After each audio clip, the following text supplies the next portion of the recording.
Hello and a warm welcome to Agric today on ARCN Television, Mabushi, Abuja, Nigeria. I am Khadija Oluwatoyin Amin. This week on the program, we examine the federal government's commitment towards collaborating with stakeholders in the agric sector. The Minister of State for Agriculture, Senator Sabi Abdullahi, disclosed this in a meeting with a delegation from the World Intellectual Property Organization. The Minister of State for Agriculture, Senator Sabi Abdullahi, disclosed this in a meeting with a delegation from the World Intellectual Property Organization. Nigeria reiterates that the signs that government is not relenting on a decision to carry all stakeholders in the agriculture sector along is the achievement in policy implementation in the sector so far. The minister highlighted that the dairy policy, amongst others, are one key achievement in the sector. Senator Abdullahi helped on the creation of an enabling environment for investors in all sectors to thrive. He said government has been in meetings in this regard. Let's listen to him. IPR issues are not given too much attention, largely due to ignorance. So I want to congratulate you for taking the subject to the population that needs it. Those that own Nigeria of tomorrow, and they have brought 20 of them here. So congratulations for emerging at least as the top 20 out of the 256. I want to congratulate you immensely for that. So thank you very much for bringing these very young Nigerians. It's always a thing of joy to know that there is hope for this country. Whatever people will say, you quoted the book by Achebe, The Problem of Nigeria, and you said the litany. No matter what the conversation is, we end up talking about the litany of problems that our country is facing. You know, it's a positive thing, because if you don't care, you won't even discuss. So I think we need to give ourselves the psychology of patriotism for our country, the love for our country. We don't have any other country but Nigeria. And year on, whether you like it or not, I'm seated here. It might interest you to know I started my career in the ministry. So does that sound Nigerian? That's the typical, opportunity that Nigeria also has for a lot of young people. But sometimes people don't see that. All you just need to do is to have the staying power, belief, and the conviction, and keep working. You will definitely be able to also live your dream. I also note that the majority are law graduates. I think with one person who is a geneticist. You know who is that person? I think one person who writes genetics. And interestingly, that is the future. Because everything we are doing now is being reduced to knowing what is the best trait. And the best traits can only be understood by geneticists. And I believe what you guys have done, and even the model, is quite instructive. And I'm happy that you went all the way to know that you have a research institute who are doing telomeres, who are doing cowpea, that's the BT cotton, Bacillus thuringiensis, that's the BT here. And it's a product of genetic improvement. Now, as you said this, I'm happy it's coming from you. Because right now, we are having on the desk an invitation from Brekete family for us to come and discuss the issue of GMO, genetically modified organisms. And they said, the teller means you were talking about, they said it's a GMO. And some people are saying we want to kill our citizens by giving them GMO to eat. And so you can see the key issues. That is the maze of the puzzles you have to really understand. And that is why policy making is never a tea party. It has a lot of issues that you must understand. However, fundamentally, the whole objective, like you have said, is to look at food security. And if you look at the challenge of food security today, Nigeria is definitely in trouble waters. We are not finding it easy because of so many challenges and because of so many issues that have happened before now. But then, our visionary president, Bola Ahmed Tinubu, CFR, has identified this as a major issue. And that explains why early in his government, last year, 2023, July, August, he declared a state of emergency that food security is our number one problem that we have to solve. And I think since we came on board, we've been working very hard to see how we can reverse that. And let me say very clearly that with the wet season survey, we have what we call annual performance survey of wet season and dry season. These are all policy instruments. You that you are talking about policy. What is it designed to do? To tell us what is happening. And incidentally, the organization that anchored it is the National Agricultural Extension Research Liaison Services that is based in Ahmadu Bello University, in Samuel Zaria. From the performance of 2024 wet season as it is, we have marginal increase in many commodities. Most of them the staples we consume. But then you will be talking about there are challenges. Yes, there are challenges. There are flooding. Yes, there are flooding. Flooding is affecting almost the entire globe. Ours is not even flooding when you see what is happening in some places. Because in some places, the flood washed away entire cities and left only carcass. So we are having our challenge here, and we are not folding our arms. What we are looking at is, in the survey, for example, this year, I think it was about 17,000 hectares of land were lost to flooding, displacing more than 600 and something thousand people. So most of the farms that are affected, there are compensation. And that is why in the report we saw marginal increase of either 1.5, 1.7 and the like, which shows that even people who have gone out of farming have come back, and we've even had new people joining. And of note also is the fact that young people have also shown tremendous interest in farming this year.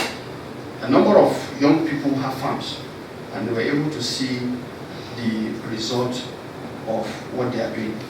But to come back to one of the reasons you raised, talking about these improved seeds, the results also show that I think about 65% of farmers used improved seeds from this research institute.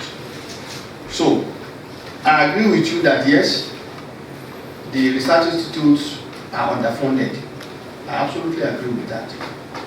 But the little that they are being funded with, I think we are trying to make the most out of it so that we can get what we call value for money. And what they do is all of these collaborations we talk about. The two varieties we mentioned were all products of collaboration with the African Agricultural Technology Foundation. So, and we are also part of it. And in fact, like I said earlier, we know it's going to be a game changer to the extent that it's going to increase yield of farmers. But then the fear also is there about what it does.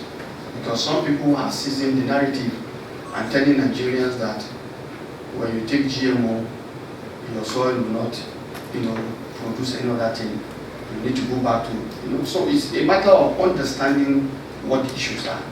For example, will you rather prefer a scenario where you are spending maybe 20,000 to buy seed, but at the end of the day you are making 400,000?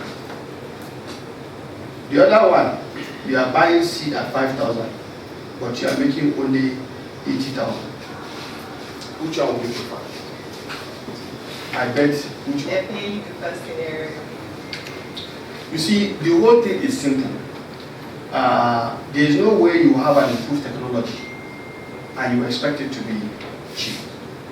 But the question you ask is, what does it do in terms of cost-benefit analysis? When you put your money, the output, is it going to pay back and that you are going to make more money? I bet that is what it is. So, if you are not investing in quality things, you will not make progress. And I think that is the point I want you to take away from. And I would love that we talk about collaboration. Some of you should take more interest in understanding how do we produce the food we eat? How? Where do we produce the food we eat? And who are those producing the food we eat? I think we need to take more attention on that. And today, every single mouth here must have eaten since morning to date. But if you have not eaten, you are waiting eagerly. Let this man finish all this voice. I'm hungry, let me go and eat. Is that not? So long as we exist, so long there will be food. So if you remember the self, in the beginning it was agriculture, and in the end, so shall it be. It's still going to be agriculture. So I think I respect the point you have mentioned, and to talk about the non-degradable, biodegradable, materials that we use, we totally agree with you. It's affecting our agriculture, and I think this ministry is very much aware of that. And to that extent, we have a program that we are actually anchoring now, which we call Farmer Soil Health Scheme. And the idea behind the Farmer Soil Health Care Scheme is for you to be able to know the health of your soil as a farmer. That way you know what to apply, and even with the precision with which you should apply it. Rather than just doing the broadcast method as we were taught those days. You just come and just pour anywhere.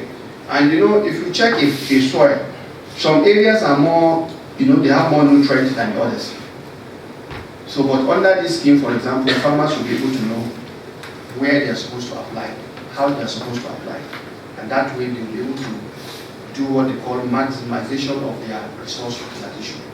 And I think definitely from what you have said, it is a major issue. Then the third one you mentioned is one in which this ministry is fully aware. Our products, cowpea, are being rejected in particular. Cowpea in particular is being rejected. Sesame seed is being rejected in the international market, which means we are not getting premium price. We are getting what you call discounted price. That is not good. Because when you take your products and they said, no, it is not meeting our quality standard, it means any price they give you is what you take. Isn't it? That is not good for farmers. So we are aware of that, and I think the ministry has a program we call Zero Reject Project, and I think maybe in the course of time, maybe the director can speak on that. The director FD is here. You will just take 2 minutes to elaborate on that. But the whole idea is exactly from the beginning of a production. Do you have the mindset? What are you actually having in your mind when you started production? I think those are the things that these quality issues are talking about. And we also have what we call good agronomic practices. And so with good agronomic practices, you do the right thing and you get quality products. It's just like IT. You say garbage in, garbage out. Isn't it? So farming too is like that. If you do the right thing, you get the right output. So I think those are issues you have raised. The Director of Planning and Policy Coordination of the Ministry also shed more light on the Ministry's activities in this regard, corroborated the Minister's stand. He said the Ministry has moved beyond the private sector alone to state actors as well. We had a very deep dive into issues around intellectual property. The following day, you were with us at the UN House. We discussed issues around food security in Nigeria. That was around the World IP Day. And one of the things we had discussed at the time, and one of the commitments we made, was that we were going to organize a national essay competition that would task students of tertiary institutions in Nigeria to explore these same issues that we had discussed at such a high level during the World IP Day. And as we did that, we launched that competition in April, and we had over 300 about 300 entries. I would say about 256. That was the precise number of students from about 61 institutions across Nigeria that submitted entries to that competition. First of all, I want to thank you because you also extended support to that competition by providing a member of the panel of judges, Dr. Shubra Mahmood, who worked with us closely in identifying the winners. Of course, she was one of 20 other judges that were tasked with that role. Your Excellency, I must say that after a very long process of assessment back and forth, the students you see here today represent the outstanding, most brilliant that emerged through that competition. We are genuinely proud of them because we know that the level of assessment that went into identifying who would come out on top is such that renders no room for doubt that these represent the finest. That would be 20 of them. 20 of them. One of them is not able to join this tour because she's writing exams at the moment, but the other 19 are present. Your Excellency, one of the things that they're required to do as part of their essays is to propose policy recommendations. And in thinking around this topic, what they were asked to do was to write on IP and sustainable agriculture, combating food insecurity in Nigeria. And so, of course, having spent so much time researching, coming out through this, we often give them a chance to come to Abuja, all of them, from wherever they are in Nigeria, to also be able to interact and meet with the faces and institutions behind these issues in Nigeria. And so we know they cannot come on this study tour without coming to see you. And in coming to see you, they've also come with some of the ideas, the policy recommendations that they've made as part of their assessment. And what we are hoping, Your Excellency, to be able to have today is for them to be able to present some of these ideas to you, to also receive your guidance, your wisdom, your thoughts, and your feedback on some of these thoughts that they proposed in their work. I have told them already that you are not just a politician, an intellectual, event surgeon. This is the purpose of our visit. It's for the students themselves, not us, but the students to be able to discuss with you and highlight some of their policy recommendations. The leader of the delegation, World Intellectual Property Organization, on his part, the aim of the meeting is for policy recommendation on food sustainability drive of the country. He expressed hope that their recommendations will be looked into for the betterment of the sector. Chemicals in our products was very high.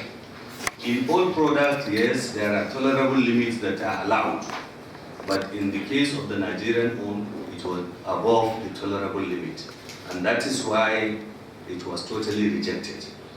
Coming back home, we now realize there was a lot of application of chemicals on our products, which actually the residue remained high inside.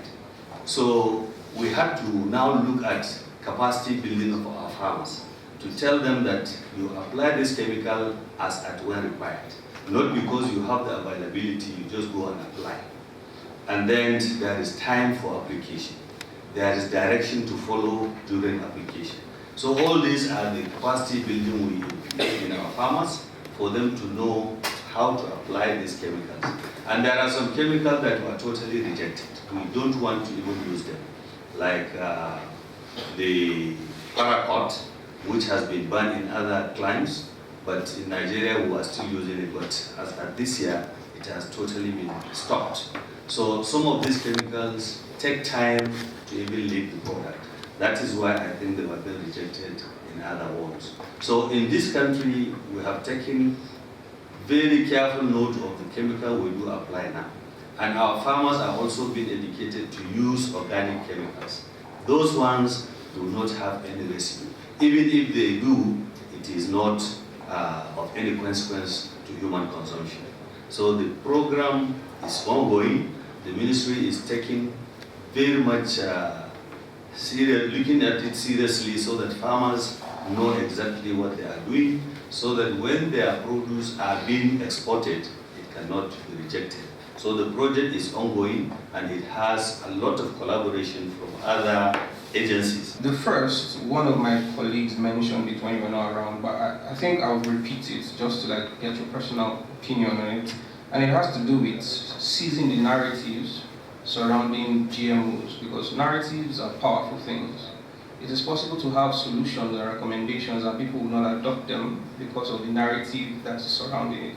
Now, one of the directors mentioned things that are being done for the exportation parts for GMOs. But what about the domestic populace? What about the narrative surrounding GMOs? How do we address that concerning the issues surrounding that, controlling the narrative, as it were? And the second question I have is as to I'm going to build on the scenario you painted earlier, that if you had the opportunity to pay 20K for seed, that would give you 400K produce, and then if you had 5K seed for 80K produce, which would you choose? But my question goes to the fact that, what about smallholder farmers that at that point in time cannot really afford that 20K produce, but what they have is just the 5K produce, that are 5K seed that they are more familiar with and that they are more able to afford easily. And I know that definitely probably the ministry has some funding programs for them, but there can never be more than enough outreach to reach those people. So what about those people in exterior areas that are still stuck using the same processes, the 5K seed, 80K produce, even though there's something better out there, but they can't really afford it? The Agricultural Research Council of Nigeria (ARCN) coordinates the activities of research institutes and is responsible for supervision, regulation, coordination of research activities and programs of higher institutions in Nigeria. And Professor Hamidou Shaributu, since assumption as Executive Secretary of ARCN in April 2020, has solidified the transformation of agriculture in Nigeria through strategic and meaningful execution of research fundings for improvement of the agricultural sector.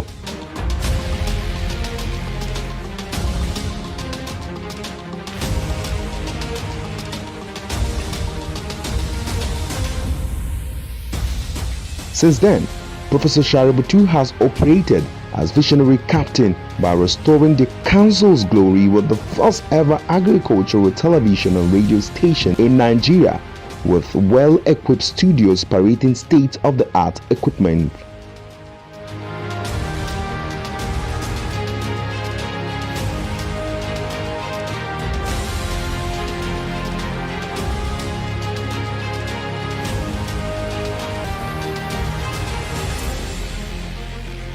The Agricultural Research Council of Nigeria also has a brand new electronic library to further promote research and visualizations of deep thoughts on agricultural development in Nigeria.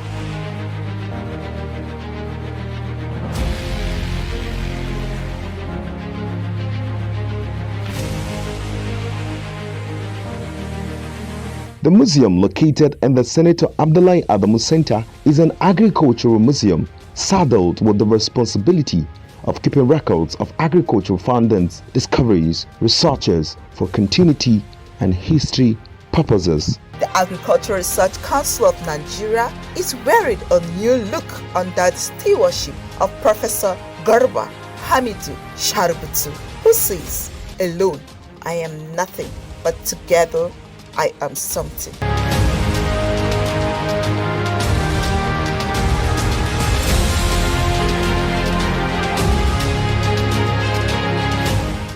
ARCN, promoting agriculture. With the move of the federal government on food production, it is hoped that Nigeria surpasses expectations on the food sustainability drive. And that's where we call it a day for this week as well. Please don't forget to subscribe, turn on your notifications button on YouTube and search for ARCN TV and radio for more educating episodes of the program Agric Today. I am Khadija Oluwatoyin. I'm saying goodbye.